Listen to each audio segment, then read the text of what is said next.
வணக்கம் நண்பர்களே.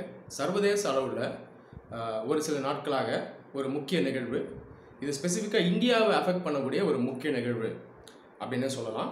என்ன அப்படின்னு பார்த்தீங்கன்னா, 2003 இந்த வருஷத்தில் இந்தியா ஈரான் ரெண்டு நாடுகளும் ஒரு ஒப்பந்தம் போட்டு ஈரானுடைய சதர்ன் மோஸ்ட் கோஸ்ட் இந்த கல்ஃப் ஆஃப் ஒமான் அதை ஒட்டி ஒரு ஹார்பர், ஒரு போர்ட்டை ரெண்டு பேரும் சேர்ந்து டெவலப் பண்ணலாம் அப்படின்னு முடிவெடுத்தோம். இந்த போர்ட்டுடைய பேர் பார்த்தீங்கன்னா சாபஹார் அப்படின்ற ஒரு போர்ட். இந்த சாபஹார் ப்ராஜெக்டோட சேர்த்து சாபஹார் போர்ட்டில் ஆரம்பித்து ஈரானுடைய இன்டீரியருக்கு போகக்கூடிய ஒரு ரயில்வே லைன் 620 கிலோமீட்டர் லென்த்துக்கு ஒரு ரயில்வே லைனை ஜஹேடான் அப்படின்ற அந்த இடம் வரைக்கும் இந்தியா டெவலப் பண்ணுறதா ஒரு பிளான் இருந்தது. இந்தியன் ரயில்வேஸுடைய சப்சிடரி இர்கான் தான் இதை டெவலப் பண்ணுறதா இருந்தாங்க. இந்த ப்ராஜெக்டோட வேல்யூ பார்த்தீங்கன்னா ரஃபாக ஒரு $1.6 பில்லியன். ஜஹேடான்லேருந்து தேவைப்பட்ட அந்த ரயில்வே லைனை ஆப்கானிஸ்தானில் இருக்க ஜரஞ்ச் அப்படின்ற இடம் வரைக்கும் எக்ஸ்டெண்ட் பண்ணலான்னு ஒரு பிளான் இருந்தது. இந்த நிலையில் இப்போது இந்த ப்ராஜெக்டை இந்தியா எடுத்து செய்ய மாட்டாங்க, ஈரானே இப்போ எடுத்து செய்வாங்க அப்படின்ற ஒரு நியூஸ் வந்துச்சு. அது இல்லாமல் இப்போ சைனாவுக்கும் ஈரானுக்கும் உள்ள இருக்க என்கேஜ்மெண்ட் இப்போ அதிகமாகுது. இப்போ ஒரு $400 பில்லியன் அளவுக்கு ஒரு ஸ்ட்ராட்டஜிக் பார்ட்னர்ஷிப்பை ட்ரை பண்ணுறாங்க. ஒருவேளை சைனா இன்டைரக்டாக ஈரான் உள்ள அவங்களோட ப்ரெசன்ஸ் எடுத்துகிட்டு வர ட்ரை பண்ணுறாங்களா, இந்தியாவை கார்னர் பண்ணி என்சர்க்கிள் பண்ணுறதுக்கு ஈரானுடைய அவங்களுடைய ரிலேஷன்ஷிப்பை இன்னும் இன்க்ரீஸ் பண்ணுறாங்களா, இந்த மாதிரி டிஸ்கஷனும் இப்போ வந்து ஓடிட்டுருக்கு. சரி, இப்போ இந்த சாபஹார் போர்ட் இதை பற்றி நம்ம ப்ரீஃபாக பார்ப்போம். சாபஹார் போர்ட்டை பார்க்குறதுக்கு முன்னாடி நீங்கள் ஜம்மு காஷ்மீர் விவகாரத்தை நீங்கள் ப்ரீஃபாக லேர்ன் பண்ணணும். அது லேர்ன் பண்ணால் தான் இது உங்களுக்கு இன்னும் பெட்டராக புரியும். சர்வதேச உறவுகள், இன்டர்நேஷ்னல் ரிலேஷன்ஷிப்பை நீங்கள் படிக்கும்போது இன்டர்நேஷ்னல் ரிலேஷன்ஸோடைய அந்த ஆழத்தை நீங்கள் படிக்கணும், அதனுடைய எசன்ஸ் சாராம்சத்தை நீங்கள் உணரணும். ரெண்டு நாடுகளுக்குள்ள அந்த காலத்துல வந்து உறவு எப்படி இருந்தது, அதே போல் ஒரு சில குரூப் ஆஃப் நேஷன்ஸ் இவங்களுக்குள்ள உறவு எப்படி இருக்குது, ஐடியாலஜிக்கலாக கொள்கை ரீதியாக சித்தாந்த ரீதியாக இவங்களுக்குள்ள ரிலேஷன்ஷிப் இருக்குது, இதெல்லாம் நீங்கள் புரிஞ்சு படிக்கணும். எதையும் மனப்பாடம் பண்ணக்கூடாது. நீங்கள் நடப்பு செய்திகளை மட்டும் அப்படியே ஃபாலோ பண்ணிட்டு வந்தீங்கன்னா அது உண்மையான நாலேஜ் கிடையாது. சரி, இப்போ ஜம்மு காஷ்மீர் மேப் எடுத்துட்டிங்கன்னா இன்னைக்கு தேதியில் ஜம்மு காஷ்மீர்ன்ற மாநிலத்தில் 2 யூனியன் பிரதேசமாக டிவைட் பண்ணிட்டாங்க. இதுக்கு முன்னாடி ஒரே மாநிலமாக இருந்தது, இது நம்ம எல்லாருக்குமே தெரியும். ஜம்மு காஷ்மீரோட நார்த் வெஸ்ட் பார்ட்டை எடுத்துட்டிங்கன்னா ஒரு மிகப்பெரிய ஏரியாவை பாகிஸ்தான் 1947 ஆக்குபை பண்ணி வச்சிருக்கு. இதை பாகிஸ்தான் ஆக்குபைட் காஷ்மீர் POK அப்படின்னு சொல்லுவாங்க. இந்த பக்கம் வெஸ்டர்ன் பார்ட்டில் வந்தீங்கன்னா அக்ஸை சின் அப்படின்ற இடத்த சைனா ஆக்குபை பண்ணி வச்சுருக்காங்க. அந்த காலத்துல வந்து சைனாவும் பாகிஸ்தானும் இந்தியாவுக்குள்ளே இருக்க ஜம்மு காஷ்மீரை இல்லீகலாக ஆக்குபை பண்ணி வச்சுருக்காங்க.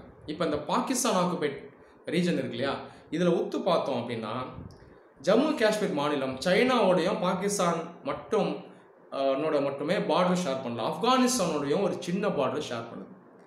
இந்த பார்டர் வழியாக நம்ம ஆப்கானிஸ்தானுக்குள்ளே நம்ம உள்ளே போகலாம். ஆப்கானிஸ்தான்லேருந்து ஃபர்தராக சென்ட்ரல் ஏஷியாவுக்குள்ளேயும் போகலாம், டர்க்மெனிஸ்தான் உஸ்பெகிஸ்தான் மாதிரி நாடுகளுக்கும் உள்ளே போகலாம். அங்கேருந்து தேவைப்பட்டால் ரஷ்யாவுக்குள்ளேயும் போகலாம், யூரோப் வரைக்கும் கூட நம்ம போகலாம். ஆனால் இந்த பாகிஸ்தான் ஆக்குபைட் காஷ்மீரை பாகிஸ்தான் ஆக்குபை பண்ணி வச்சிருக்கிறதுனால அந்த ஆப்கானிஸ்தான் பார்டரையும் சேர்த்து பாகிஸ்தான் பிளாக் பண்ணிடுச்சு.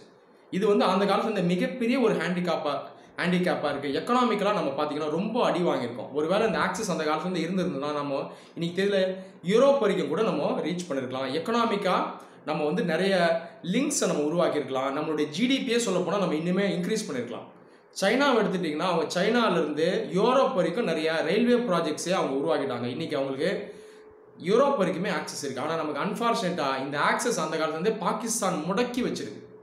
சரி, இப்போ இந்த ஆக்சஸை முடக்கி வச்சிருக்கிறதால நம்ம எப்படி சென்ட்ரல் ஏஷியாவுக்கு ரீச் பண்ணுறோம்னா அரேபியன் சி வழியாக வந்து கல்ஃப் ஆஃப் ஒமான் இருக்குல்ல, இதில் இந்த சாபஹார் போர்ட்டை ஈரானோடு சேர்ந்து நம்ம டெவலப் பண்ணிட்டு வரோம். இப்போ இந்த போர்ட் வழியாக தான், இந்த ஹார்பர் வழியாக தான் ஈரான் நாட்டுக்குள்ளே நம்ம போய் அங்கேருந்து ஆப்கானிஸ்தான் போய் அங்கேருந்து ஃபர்தராக நம்ம சென்ட்ரல் ஏஷியாவுக்கு உள்ளே போகிறோம்.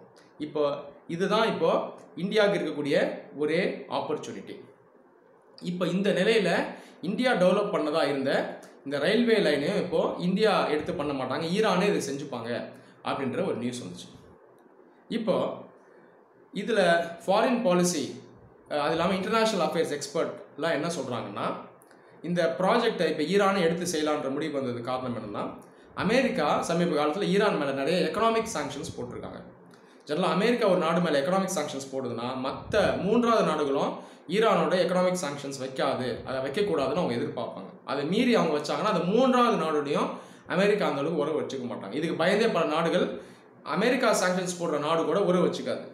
ஆனால் இந்தியா பொறுத்த வரைக்கும் அந்த காலத்துலேருந்தே அமெரிக்காவோடையும் நம்ம நல்ல உறவை மெயின்டைன் பண்ணுறோம், ஈரானோடைய நல்ல உறவை மெயின்டைன் பண்ணுறோம். Strategic relations, infrastructure, defence, health, education எல்லா ஏரியாஸ்லையும் அமெரிக்காவோட நல்லுறவு வச்சுருக்கோம். அதே போல் ஈரானோடையும் மெயினாக நம்ம ஆயில் பார்த்தீங்கன்னா அந்த காலத்துல இருந்து வாங்கிட்டு இருக்கோம். 2 நாடுகளுடைய நட்புறவும் தேவை. சொல்லப்போனால் ஈரானுடைய நட்புறவு ரொம்ப ரொம்ப முக்கியம். ஏன்னா இன்னைக்கு இந்த நாடு வழியாக தான் நமக்கு சென்ட்ரல் ஏஷியாவுக்கு நமக்கு ஆக்சஸ் இருக்குது. இதை நம்ம ஒத்து கவனிக்கணும்.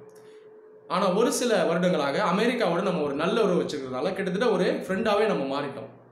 அதனால் அமெரிக்காவோட நம்ம நெகோஷியேட் பண்ணி நீங்கள் ஈரான் மேலே சாங்ஷன்ஸ் போட்டாலும் எங்களுக்கு கொஞ்சம் இதில் பார்த்தீங்கன்னா கொஞ்சம் ரிலீவ் பண்ணுங்க, நாங்கள் இன்னும் ஈரானோட எங்களுக்கு ரிலேஷன்ஸ் தேவை அப்படின்னு சொல்லி நம்ம நெகோஷியேட் பண்ணி நம்ம இன்னும் ஈரானோட நம்ம நல்ல நட்புறவு நம்ம வச்சுக்கிட்டு தான் இருக்கோம். இப்போ இந்த நிலையில் என்ன சொல்லப்படுது அப்படின்னு பார்த்தீங்கன்னா, அமெரிக்கன் ப்ரெஷர் காரணமாக இந்தியா பார்த்தீங்கன்னா அந்த சாபஹார் போர்ட்டில் கொஞ்சம் இன்ட்ரெஸ்ட் அந்த அளவுக்கு காட்ட மாட்டுறாங்க. அது இல்லாமல் இந்த விஷயத்த சாதகமாக யூஸ் பண்ணி சைனாவும் இப்போ ஈரானோட நட்புறவு அதிகம் வைக்க ட்ரை பண்ணுது. இப்போ ரீசெண்டாக பார்த்தீங்கன்னா ஒரு மிகப்பெரிய ஸ்ட்ராட்டஜிக் பார்ட்னர்ஷிப்பை சைனாவும் ஈரானும் சைன் பண்ணியிருக்காங்க. 25 இயர்ஸ் பார்த்தீங்கன்னா அந்த அக்ரிமெண்ட் இருக்குது. $400 பில்லியன் ஒரு மேசிவ் அக்ரிமெண்ட்டை அவங்க சைன் பண்ணியிருக்காங்க. இந்த ஸ்ட்ராட்டஜிக் பார்ட்னர்ஷிப் பார்த்தீங்கன்னா மெயினாக எக்கனாமிக் பார்ட்னர்ஷிப் தான். நிறைய இன்ஃப்ராஸ்ட்ரக்சர் ப்ராஜெக்ட்ஸ், இந்த ரோட், ரயில்வேஸ், அதே போல் நிறைய எனர்ஜி ப்ராஜெக்ட்ஸ் எல்லாம் இந்த ஸ்ட்ராட்டஜிக் பார்ட்னர்ஷிப் உள்ள ஈரானும் சைனாவும் சேர்ந்து அமைக்கிற மாதிரி அவங்க பிளான் பண்ணியிருக்காங்க. ஸ்பெசிஃபிக்காக ஈரான் உள்ள இப்போ பார்த்தீங்கன்னா சைனீஸ் இன்வெஸ்ட்மெண்ட் வந்து நிறைய வரப்போகுது. இப்போ ஈரானுடைய பொசிஷன் என்ன அப்படின்னு பார்த்தீங்கன்னா, ஒரு பக்கம் அமெரிக்கா வந்து சாங்ஷன்ஸ் போட்டு அழுத்தத்தை தெரிவிக்குது. இன்னொரு பக்கம் இந்தியாவும் பார்த்தீங்கன்னா ஈரானோட அந்த அளவுக்கு என்கேஜ்மெண்ட் வச்சுக்க நம்ம யோசிக்கிறோம். அதே நேரத்தில் வேற வழியும் இல்லை ஈரானுக்கு. அவங்களுக்கு பார்த்தீங்கன்னா இன்வெஸ்ட்மெண்ட் தேவை, எக்கனாமிக்கலாக அவங்க ரொம்ப முடங்கி இருக்காங்க. இப்போ இந்த நேரத்தில் வேற வழி இல்லாமல் பார்த்தீங்கன்னா சைனாவுடைய அந்த ஹெல்ப்பையும் அவங்க நாடி போகிறாங்க. இப்போ இந்த நேரத்தில் சைனா அவங்க என்ன நினைக்கக்கூடும்னா, இந்த சிச்சுவேஷனை யூஸ் பண்ணி இந்தியாவை என்சர்க்கிள் பண்ணுறதுக்காக, இந்தியா மேலே அழுத்தம் செலுத்துறதுக்காக அவங்களோட ப்ரெசன்ஸை ஈரான் மேலே இன்னும் அதிகமாக எடுத்துகிட்டு போகிறதுக்கான வாய்ப்பு இருக்குது அப்படின்னும் இப்போ எல்லாருமே சொல்கிறாங்க. இப்போ சைனாவுடைய ப்ரெசன்ஸ் ஈரானுக்குள்ளே அதிகமாகுது அப்படின்ற பட்சத்தில், அதே நேரத்தில் இந்த சாபஹார் போர்ட்டில் இந்தியாவுடைய ப்ரெசன்ஸ் கொஞ்சமாக ரெடியூஸ் ஆகுது அப்படின்ற பட்சத்தில் என்ன நடக்கலாம் அப்படின்றத பார்ப்போம். இதில் நீங்கள் ஒத்து கவனிச்சிங்கன்னா, ஈரான் இன்னும் என்ன சொல்லுதுன்னா, இந்தியாவை நாங்கள் போங்கன்னு சொல்லலை, இந்தியா இஸ் ஆல்வேஸ் வெல்கம், தேவைப்பட்ட இப்பயும் வந்து டெவலப் பண்ணலாம், ஈரானுக்குள்ளே எந்த விதமான மாதிரி அவங்க இன்வெஸ்ட்மெண்ட்டும் எடுத்துகிட்டு வரலாம், சாபஹார் போர்ட்டையும் அதை சுற்றி இருக்கக்கூடிய அந்த ப்ராஜெக்ட்ஸும் தாராளமாக இந்தியா பண்ணலான்னு தான் ஈரானும் சொல்லுது.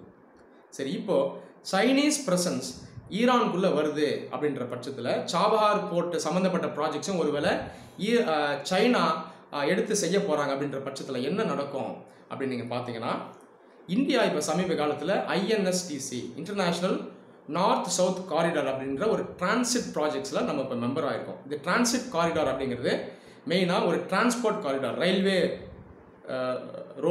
ரோட் ரூட்ஸ் மூலமாக நம்ம என்ன பண்ணுறோம்னா, இந்தியாவிலேருந்து நம்ம சென்ட்ரல் ஏஷியா வரையா யூரோப் வரைக்கும் நம்ம வந்து லிங்க்கை நம்ம வைக்க போகிறோம். ஸோ இந்த டிரான்சிட் காரிடார் தான் INSTC காரிடார் அப்படிங்கிறது.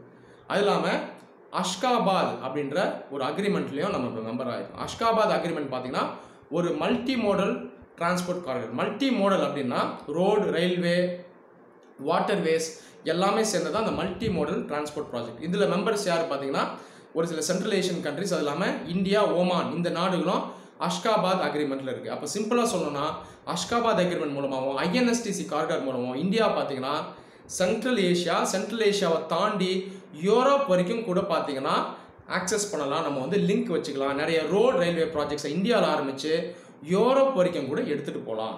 இதுக்கு முக்கியமான லிங்காக எது செயல்பட போகுதுன்னா, ஈரான் நாடு தான் செயல்பட போகுது. ஏற்கனவே இங்கே அந்த சாபஹார் போர்ட்டை நம்ம டெவலப் பண்ணிட்டு வரோம். அப்போ சாபஹார் போர்ட் பார்த்தீங்கன்னா தான் ஒரு முக்கியமான ஒரு லிஞ்ச் பின் அப்படின்னு நம்ம சொல்லலாம். இப்போ இந்த சாபஹார் போர்ட்டை இந்தியா பார்த்தீங்கன்னா எந்த காரணத்தை கொண்டும் விட்டு கொடுக்கக்கூடாது. ஒருவேளை சைனா அவங்க சாபஹார் போர்ட்டுக்குள்ளே இருக்க ப்ராஜெக்ட்ஸை எடுத்து செய்ய போகிறாங்க அப்படின்ற ஒரு நிலைப்பாடு வருது, ஒரு சிச்சுவேஷன் வருதுன்னா, இவ்வளோ காலம் கஷ்டப்பட்டு நம்ம அந்த லிங்கேஜை உருவாக்குறதுக்கு பார்த்தீங்கன்னா ஒரு அர்த்தம் இல்லாமல் போதும். சைனா மறுபடியும் இந்த ப்ராஜெக்ட்ஸ்குள்ளே பார்த்தீங்கன்னா இவங்களுடைய ஆதிக்கத்தை கொண்டு வருவாங்க, இந்தியாவை இன்னும் அவங்க வந்து என்சர்க்கிள் பண்ணிடுவாங்க. இந்த ஒரு ஆபத்து இருக்குது. அது இல்லாமல் ஏற்கனவே பாகிஸ்தான் ஆக்குபைட் காஷ்மீர் வழியாக நமக்கு வழி இல்லை, இதை நான் ஏற்கனவே சொல்லிட்டேன். ஜம்மு அண்ட் காஷ்மீர் விவகாரத்தில் பாகிஸ்தான் அழுத்தத்தை செலுத்திட்டு வராங்க. இந்த நிலையில் சைனா நம்மளை இன்னுமே என்சர்க்கிள் பண்ணுறது இன்னும் ஆபத்தாயிடும். அது இல்லாமல் சைனா, பாகிஸ்தான் ரெண்டு பேரும் ஏற்கனவே ஒரு எக்கனாமிக் காரிடார் CPEC அப்படின்ற காரிடாரை அவங்க வந்து பில்ட் பண்ணிட்டு வராங்க. இந்த காரிடாரில் ஒரு பகுதி பார்த்தீங்கன்னா பாகிஸ்தான் ஆக்குபைட் காஷ்மீர் வழியாக வருது. இல்லீகலாக அதை கொண்டுட்டு வராங்க. இதை அவங்க தைரியமாக செய்கிறாங்க. இந்தியா அப்போஸ் பண்ணி இதை அவங்க தைரியமாக பண்ணிட்டு இருக்காங்க. இந்த நேரத்தில் ஈரானுக்குள்ளேயும் சைனா வருது அப்படின்ற பட்சத்தில் இந்தியாவை ஃபுல்லாக சுற்றி பாகிஸ்தானும் சைனாவும் சேர்த்து என்சர்க்கிள் பண்ணிடுவாங்க. இது மிகப்பெரிய ஒரு ஆபத்து. இதில் நம்ம ரொம்பவே கவனமாக இருக்கணும். ஸோ இதெல்லாம் நம்ம வந்து மனசில் வைக்கணும். ஸோ இந்த சைனீஸ் டெவலப்மெண்ட்டில் பார்த்தீங்கன்னா நம்ம ரொம்பவே கேர்ஃபுல்லாக இருக்கணும்.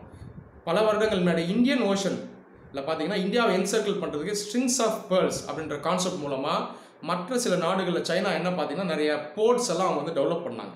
இன்டெரக்டாக அந்த காலத்தில் இருந்தே இந்தியாவுடைய ஓன் பேக்யார்டான இந்தியன் ஓஷன்லேயே நம்ம என்சர்க்கிள் பண்ணுறதுக்கான முயற்சியை அவங்க எடுத்துட்டாங்க. இப்போ பார்த்தீங்கன்னா லேண்ட் வழியாகவும் மெயினாக சென்ட்ரல் ஏஷியா, ஈரான் இது வழியாகவும் இந்தியாவை அவங்க என்சர்க்கிள் பண்ண, அதாவது முடக்க நினைக்கிறாங்க. இது பார்த்தீங்கன்னா இந்தியா ரொம்பவே கேர்ஃபுல்லாக இருக்கணும்.